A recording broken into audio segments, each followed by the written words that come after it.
13 अप्रैल 2023 की दोपहर लगभग 1:31 के आसपास प्रयागराज की सीजीएम कोर्ट में सुनवाई चल रही थी और कटघरे में खड़े हुए हैं दो व्यक्ति, एक बाहुबली अतीक अहमद और उसका भाई अशरफ। इसी बीच में जो लोग इस अदालत के अंदर हैं और अदालत के बाहर हैं, ज़्यादातर लोगों के मोबाइल पर एक नोटिफिकेशन आता है, एक बेल बजती है। और जब लोगों ने अपने ही मोबाइल को चेक करना शुरू करते हैं तो उन्हें देखकर यकीन नहीं हो रहा था। इसके बाद कुछ लोगों ने वेबसाइट को खंगालना शुरू किया तो कुछ लोगों ने एक दूसरे से कंफर्म करना शुरू कर देते हैं।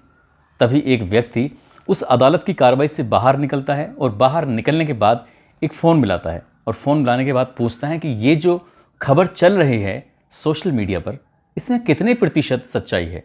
तो उधर से आवाज़ आती है कि जो न्यूज़ चल रही है उसमें 100% सच्चाई है।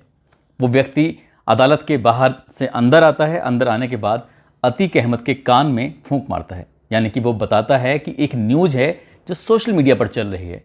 और जैसे ही अतीक अहमद के कानों में ये आवाज़ पहुंचती है तो अतीक अहमद भरी अदालत के अंदर दहाड़े मारकर रोने लगता है, फूट फूट कर रोने लगता है। वो कहता है कि मेरे बेटे को मार दिया है। तभी लोगों को यकीन हो जाता है कि ये पूरे देश में ज़्यादातर लोगों के मोबाइल पर जो एक मैसेज चल रहा था वो सही है। उसके बाद फिर देश भर की मीडिया में ये मैसेज तेज़ी के साथ वायरल होता है।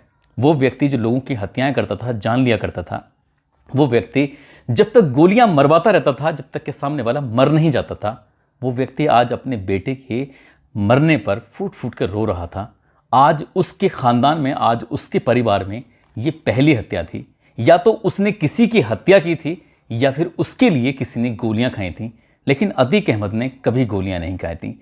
आज ये पहला ऐसा मामला था जब अतीक अहमद के परिवार से कोई गया था। आदाब, नमस्कार, सत श्री अकाल। मैं उस्मान सैफी। आज की जो सच्ची घटना मैं आपको सुनाने जा रहा हूँ, ये सच्ची घटना शुरू होती है इलाहाबाद से। दरअसल जिसको लोग आजकल प्रयागराज के नाम से भी जानते हैं। प्रयागराज में एक चकिया मोहल्ला है, वहाँ का रहने वाला एक तांगे वाला जो तांगे चलाया करता था, नाम फिरोज़ अहमद। अब जाहिर सी बात है, सहज ही अंदाज़ा लगा सकते हैं कि एक तांगे वाला तांगे में सवारियों को बैठाकर वो कितने रुपए कमाता होगा। उस तांगे वाले के घर में एक बेटा पैदा होता है जिसका नाम रखा जाता है अतीक अहमद। और अतीक अहमद ने 17 साल की उम्र में पहला मर्डर करता है। तभी से लोगों की ज़ुबान पर उसका नाम सुर्खियों में आने लगता है। और उस इलाके का एक बड़ा बदमाश था, बड़ा गुंडा था, उसका नाम होता है चांद बाबा। चांद बाबा के साथ जुड़ जाता है और गुंडागर्दी चरम सीमा पर करने लगता है। और तभी उसे ख्याल आता है कि गुंडागर्दी से कोई भला नहीं होने वाला, बाहुबली बनने से कोई भला नहीं होने वाला, इसलिए राजनीति में आना चाहिए। और राजनीति में आने के लिए साल 1989 को वो विधानसभा की तैयारी करता है। लेकिन चांद बाबा को इस बात पर बहुत गुस्सा आता है और चांद बाबा के बीच में और इसके बीच में आपस में बिगाड़ खाता हो जाता है। और बिगाड़ खाता कुछ ऐसा होता है कि प्रयागराज का रोशन बाग में एक जब्बार होटल है, वहाँ पर ये चांद बाबा इस पर बम मार रहा था। लेकिन आज किसी न किसी को तो मरनी था। चांद बाबा का चैप्टर हमेशा के लिए बंद हो जाता है और अतीक अहमद का चैप्टर की शुरुआत हो जाती है। एक तरफ वो विधायक बनता है और साथ ही उसने अपने कुछ गुंडों के साथ, कुछ गुर्गों के साथ मिलकर पैसे कमाने शुरू कर देता है। चाहे किसी की हत्या करना हो तो उसे कोई एतराज़ नहीं था। कितने लोग ऐसे थे जो डर की वजह से थाने चौकी जाना भी पसंद नहीं करते थे। उन्हें पता था कि एक गया तो गया, यदि हमने थाने चौकी जाकर ये शिकायत की तो परिवार के बाकी लोग भी बर्बाद हो जाएंगे, इसलिए कोई शिकायत करने जाता नहीं था। और उसकी शुरुआत हो जाती है कुछ ऐसे ही, लगातार वो अपराध करता था। बात है साल 1992 की। साल 1992 में 2.5 मिनट के अंदर लगभग 250 राउंड फायर किए गए थे। आसपास के इलाके में भी सनसनी फैल जाती है कि आखिरकार क्या है। वो सनसनी फैलाने वाला कोई और नहीं था, अतीक अहमद का भाई अशरफ था। अशरफ ने, जो वहाँ आसपास में कुछ लोग थे, लगातार वो फायरिंग कर रहे हैं और इससे लोग हंस रहे हैं, मुस्कुरा रहे हैं। ऐसा लग रहा है जैसे कितना बड़ा काम वो कर रहे हैं। इनका वर्चस्व बढ़ता था और आसपास के इलाके में लोगों में दहशत फैलती थी। किसी की हिम्मत नहीं होती थी कि उनके सामने जाकर कोई कुछ बोल पाए। बात साल 1995 की बात है।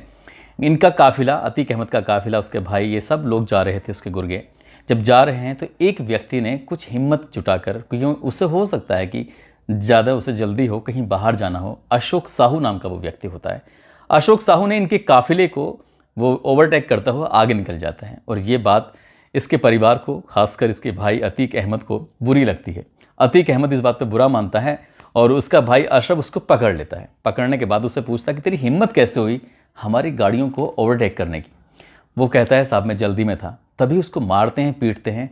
वो मारपीट होने के बाद भी वो गिड़गिड़ाता है, रहम की भीख मांगता है, कहता है गलती हो गई, अब मुझे जाने दो, मैं जल्दी में हूँ। तभी उसको गोलियों से भून देते हैं। अशोक साहू की जब हत्या की जाती है, ये मामला उन दिनों 1995 में बड़ा सुर्खियों में रहा था, बहुत तेज़ी के साथ वायरल होता है। लेकिन इनकी हत्या करने का, इनकी ज़मीनों पर कब्जा करने का, इनका किसी का अपहरण करने का जो सिलसिला था वो थमता नहीं था, वो लगातार चल रहा था। साल 2002 की बात है, एक पार्षद होती हैं, नस्ल नाम होता है उनका, उनको भी कुछ इसी तरह से गोलियों से भून दिया जाता है। जब गोलियों से भूना जाता था तो उसके बाद ये खबर अखबार में आती थी, लेकिन किसी की कुछ कहने की हिम्मत नहीं होती थी। और जैसे जैसे हत्याओं का सिलसिला ये बढ़ रहा था, वैसे वैसे आसपास के इलाकों में वर्चस्व कायम हो रहा था। साल 2003 आता है, एक बीजेपी के नेता होते हैं, नाम अशरफ होता है। अशरफ ने कुछ आवाज़ उठानी शुरू की, इनके विरोध में जाने की कोशिश की।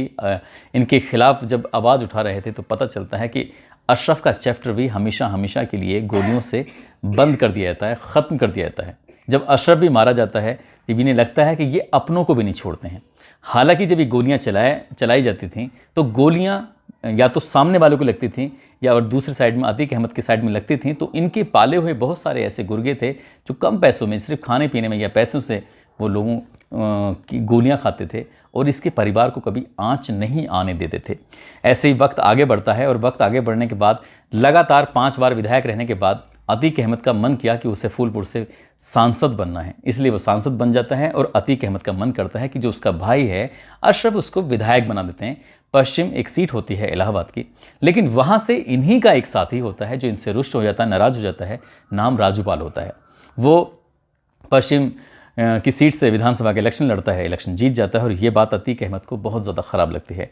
बात है 25 जनवरी 2005 की, जब वो बसपा का विधायक होता है, राजूपाल जिसका नाम होता है, अपने साथियों के साथ जब एक हॉस्पिटल से अपने घर वापस आ रहा था तो उस दिन एक उसकी क्वालिस गाड़ी का पीछा करते करते गाड़ी जब आती है तो एक जगह गाड़ी को रोका जाता है और लगातार एक के बाद एक गोलियां चलाई जा रही थी। यहाँ पर संदीप यादव होता है और देवीलाल, 2 लोगों की मौत हो जाती है। तभी जो उसके साथी होते हैं राजूपाल के, उन्हें लगता है कि शायद उनके साथी में अभी जान बाकी है, गोलियां 10-12 से ज़्यादा लग चुकी थी। वो एक टेम्पो में उसको बिठाते हैं, उसकी लाश को, या जिंदा था, उन्हें लगता था कि जिंदा है, इसे हॉस्पिटल लेके जाएंगे तो ये ठीक हो जाएगा। टेम्पो को लेके जाते हैं, तभी अतीक अहमद के जितने भी लोग थे जो यहाँ पर गोलियां चला रहे थे, उनको लगता है कि ये अभी बच चुका है, राजूपाल बच गया है, इसलिए इसको पकड़ो। और उसको पकड़ने के लिए 5 किलोमीटर तक फिल्मी सीन होता रहता है। टेम्पो आगे है जिसमें क्या राजूपाल लेटा हुआ है, खून से लथपथ है, और पीछे अतीक अहमद के लोग पीछा कर रहे हैं। लगभग 5 किलोमीटर दूर तक दौड़ाते हैं और दौड़ाने के बाद उसको पकड़ते हैं, फिर से गोलियां मारते हैं। टोटल मिलाकर 19 गोलियां मारकर बसपा के विधायक राजूपाल की हत्या कर देते हैं। और ये तब और भी ज़्यादा मामला सुर्खियों में आता है।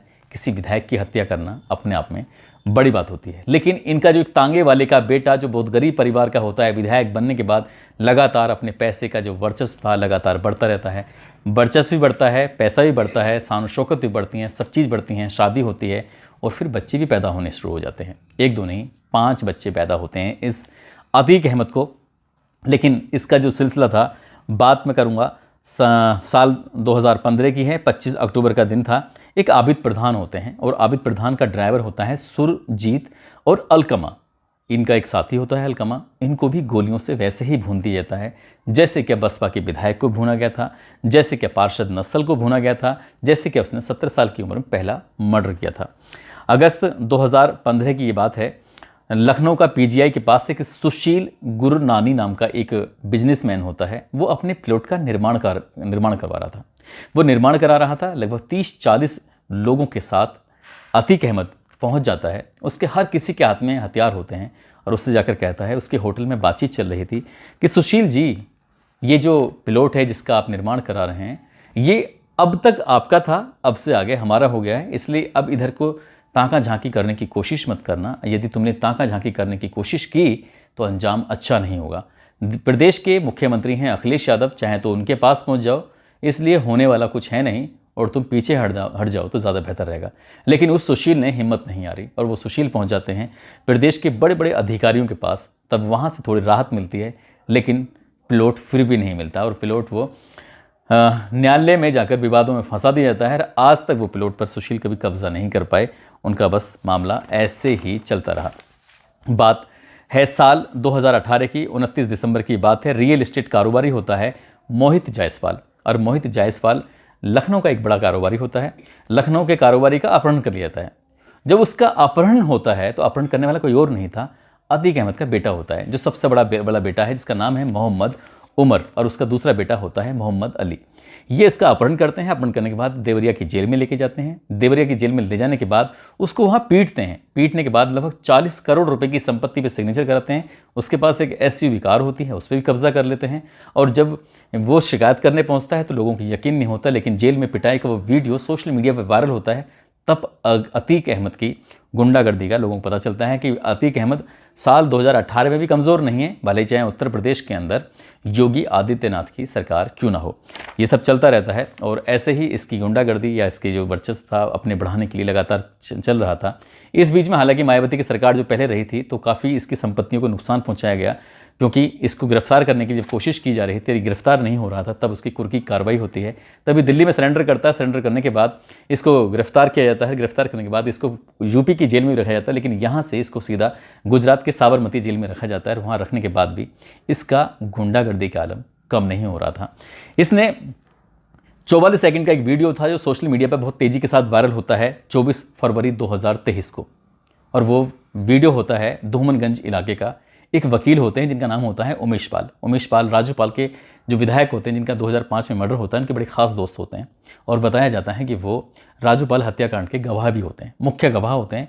जब वो अपने घर जा रहे थे, घर में अंदर एंट्री कर रहे हैं, तब वहाँ कई लोग आते हैं अलग अलग। इसमें एक असद अहमद होता है। असद अहमद कोई और नहीं था, अतीक अहमद का बेटा होता है। गुड्डू मुस्लिम होता है, गुलाम होता है, अरमान होता है, साबिर होता है, शाहरुख उर्फ पिंटू होते हैं। चारों तरफ से घेराबंदी कर लेते हैं और यहाँ पर गोलियां चलाना शुरू कर देते हैं। कोई बम फेंक के मार रहा है तो कोई गोली चला रहा है, कोई दुकान से खरीदारी करने का नाटक कर रहा है तो गोली चला रहा है, कोई बाहर खड़ा हुआ पॉलीथीन लेकर खड़ा हुआ है तो गोली चला रहा है। यहाँ पर एडवोकेट उमेश पाल की हत्या की जाती है और इसके जो साथी होते हैं, गनर होते हैं, पुलिसकर्मी होते हैं जो सुरक्षा में लगे हुए थे, संदीप निषाद और राघवेंद्र सिंह, इनको भी मौत के घाट उतार दिया जाता है।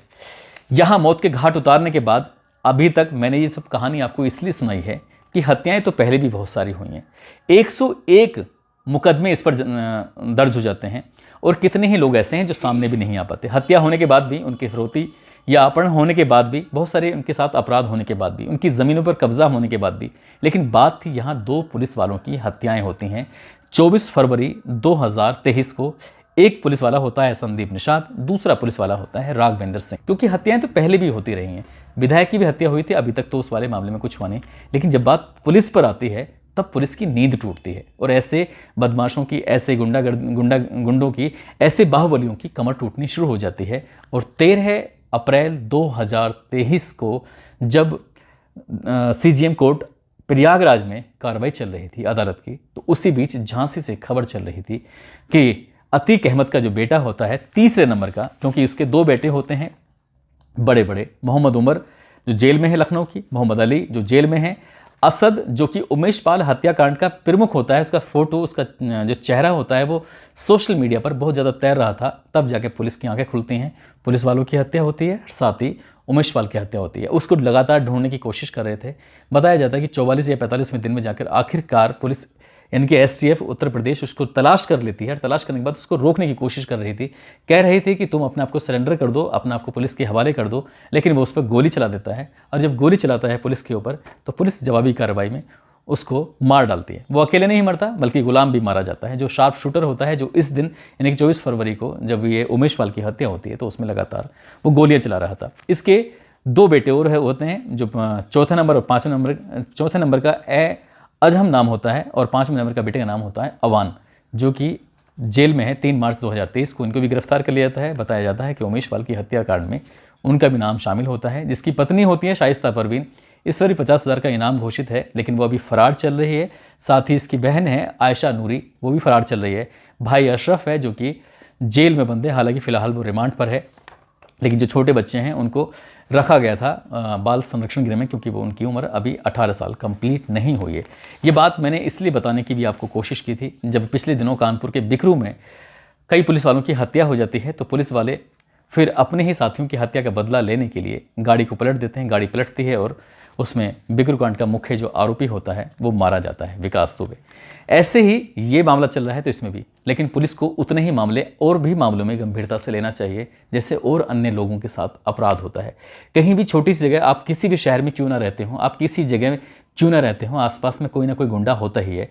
किसी की बहन बेटियों को परेशान करता है तो कहीं कुछ ना कुछ उन्हें दिक्कत परेशानी खड़ी कर देता है। किसी की ज़मीन पर कब्जा कर लेता है तो किसी के बच्चे को अपहरण करके फिरौती मांग लेता है। हालांकि इस सरकार में ये दावा किया जाता है कि ये सब गुंडागर्दी कम हो गई है, लेकिन ये दावा सही उतना नहीं है जितना होना चाहिए। गुंडागर्दी कम ज़रूर हुई है, लेकिन जो पूर्व की सरकारों में गुंडागर्दी करते थे उनकी गुंडागर्दी ज़रूर कम हुई है। सरकार को अभी और सख्ती से कदम उठाने की ज़रूरत है और ताकत से काम करने की ज़रूरत है। जो आसपास के जितने भी गुंडे हैं उनको जेल पहुंचाकर कानून को अपना काम करने की ज़रूरत है। न्यायालय में कम से कम समय में अगर आरोपियों को सज़ा मिले, उन्हें अगर कम से कम समय में उनको सुधारा जा सके तो ये और भी अच्छा होगा। लेकिन जो भी इस परिवार ने, अतीक अहमद ने, एक तांगे वाले के घर में पैदा होने के बाद बताया जाता है, मीडिया रिपोर्ट कहती है कि लगभग 1400 करोड़ रुपए की संपत्ति अर्जित की थी, तो वो यूं ही नहीं, किसी न किसी का गला काट कर की थी, किसी न किसी की हत्या करके की थी, किसी न किसी की ज़मीन कब्जा करके की थी, किसी न किसी का अपहरण करके की थी। दोस्तों, इस पूरे घटनाक्रम को सुनाने का उद्देश्य है किसी को